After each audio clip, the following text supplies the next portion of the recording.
Good afternoon, everybody. Uneducated economist here. Let's talk about lumber. So, for those of you who don't know, I work at a lumber yard. I do retail sales for a living. And last Wednesday, about 5 days ago, we did a video talking about how there is a slowdown, an obvious slowdown taking place in building materials. I had talked with 3 different vendors. They all had the exact same thing to say, that there is an obvious slowdown on the amount of sales that have happened over the last month and a half, 2 months.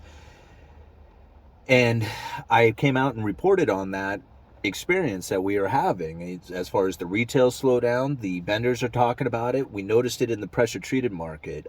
Talking with my pressure treated vendor, he said that the plate stock, this is the mud seal, or the very first piece of lumber that goes down on top of a foundation before the house gets built.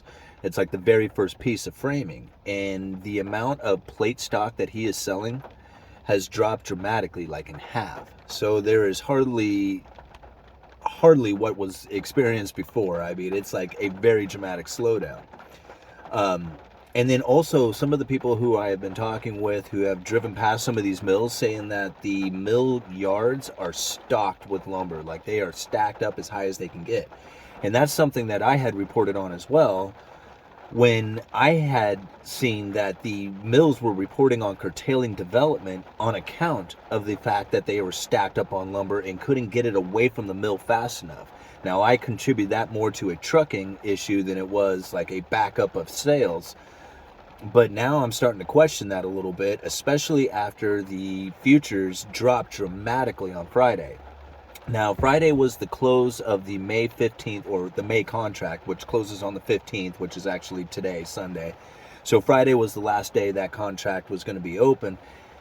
And it went from 1,000 per thousand down to like 920 per thousand. This has got to be one of the biggest one-day drops in lumber. I mean, at least on a per thousand basis that I have ever seen. I mean, 80 per thousand, that's huge. Now, what I found interesting is I went and checked the July contract, and that is down at 770 per thousand. So not only do we have an 80 per thousand drop down to 920, come Monday, the July contract is going to be at 770 per thousand. That's going to be like another 150 per thousand coming off of the contract, or coming off of the futures price on Monday. So that's going to shock a lot of people when they come into work and they fire up their computers and they go and look at the futures price and they see it's at 770 per thousand. They're going to be like, whoa, what's happening here? Prices are dumping out hugely. And that's going to send a ripple throughout the rest of the market. This is a very odd time to have such a drop in lumber prices. We are going into the building season. This is the time where you should see more demand for lumber taking place now than just about any time of the season, right? I mean, I guess probably the middle of summer would probably be the biggest demand. That's where you do the most framing, but this is the beginning. Like, this is it. This is where we start going into the building season. Of course, here right now, the weather is so nasty, it makes sense that there would be not as much demand for lumber, but still, it's just rain, and you can frame in the rain. There's no reason to have this dramatic of a slowdown going into the building season unless there is a real slowdown taking place. And that is something that I think a lot of people were a bit confused about when I had titled that video on Wednesday, because I titled it New Housing Crash, and a lot of people kind of took that as like a new housing crash, like something similar to the Great Financial Crisis. But it's new housing, like new construction crash that's taken place. And that's what we're going to experience. There's going to be a slowdown in the amount of new homes that are going to get built. Now, if you go and you look at the starts, that's up, and it's up dramatically. Like over the last 10 years, I think we have more starts happening right now than just about any time. Only thing about that is that even though we have a bunch of starts and the completions are happening, the rate of completions to the rate of starts is significantly less. So the amount of homes that are becoming available to actually move into or purchase is not keeping up with the pace of starts. So at some point there will be a flood of houses that come in that match the starts, but we're not quite seeing it yet. And a lot of that has to do with the supply chain breakdown and just the availability or lack of availability of building supplies that's really holding up these homes from being completed. But that's something to keep an eye on for, because, or an eye out for, because really we have to keep an eye out for inventory levels. That's really where the prices are going to be adjusted. I mean, prices are going to continue to go up on homes so long as the inventory levels stay tight. And a lot of people will argue that because of interest rates going up. And yes, that is true. If the interest rates go up, we are going to see that be very impactful on the buyer, because they will not be able to buy as much house or be able to make as much payment if the interest rates go up. The only thing I argue against that is that 30% of the homes right now that are being purchased by all cash buyers. They can really care less what the interest rates are if they're paying all cash for it. And if 30% of them are willing to pay cash at these prices, how likely are they to fall from here? I mean, they can fall, they can drop. Don't get me wrong. I mean, the possibilities are very much in existence that we could have a dramatic slowdown and drop in the amount of, or in the price of homes. But I'm not going to see it, or I'm not going to call that until I see inventory levels rising significantly.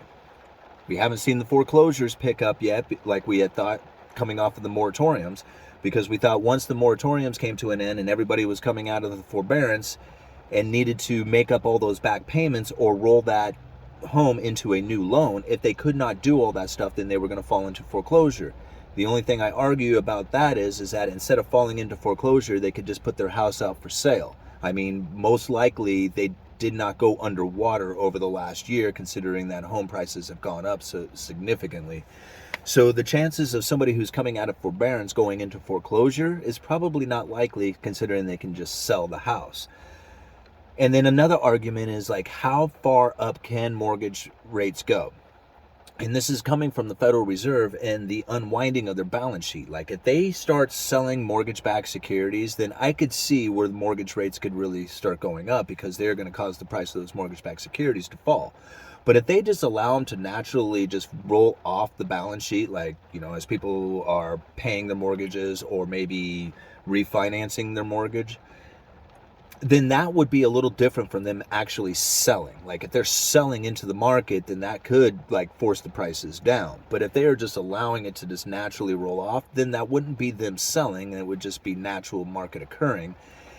And then on that, if there's less people who are refinancing and less people who are buying homes, like there's less mortgages being written, then there's not as big of a mortgage-backed security market out there. And if you have investors who are looking for a return, well, generally most people will make their mortgage payments. So buying a mortgage-backed security generally is a safe investment. Now, we learned a lesson from the toxic mortgage-backed securities from back during the Great Financial Crisis, but things aren't quite the same as like they used to be. The people who are taking out mortgages now are much more qualified to make those payments. So if you're an investor who's looking for a return, mortgage-backed securities could be a fairly safe place to go to. And if the interest rates are high enough on them, well, then that makes it somewhat of a safe return or a safe investment.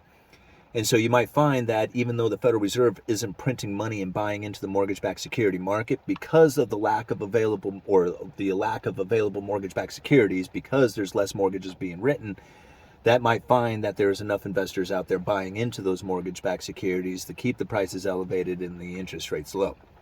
But that's just a guess. We got to see what happens here as the Federal Reserve continues to raise the rates. But as far as lumber prices go, I think if we see the lumber prices on Monday go to that $750 per thousand, or stay in the 700s and then continue on as the contract comes closer to completion as far as July goes, if it stays in that 700 per thousand, you're going to see prices on lumber dump out dramatically, and you're probably going to have a unique buying opportunity right in the middle of winter, or right in the middle of summer.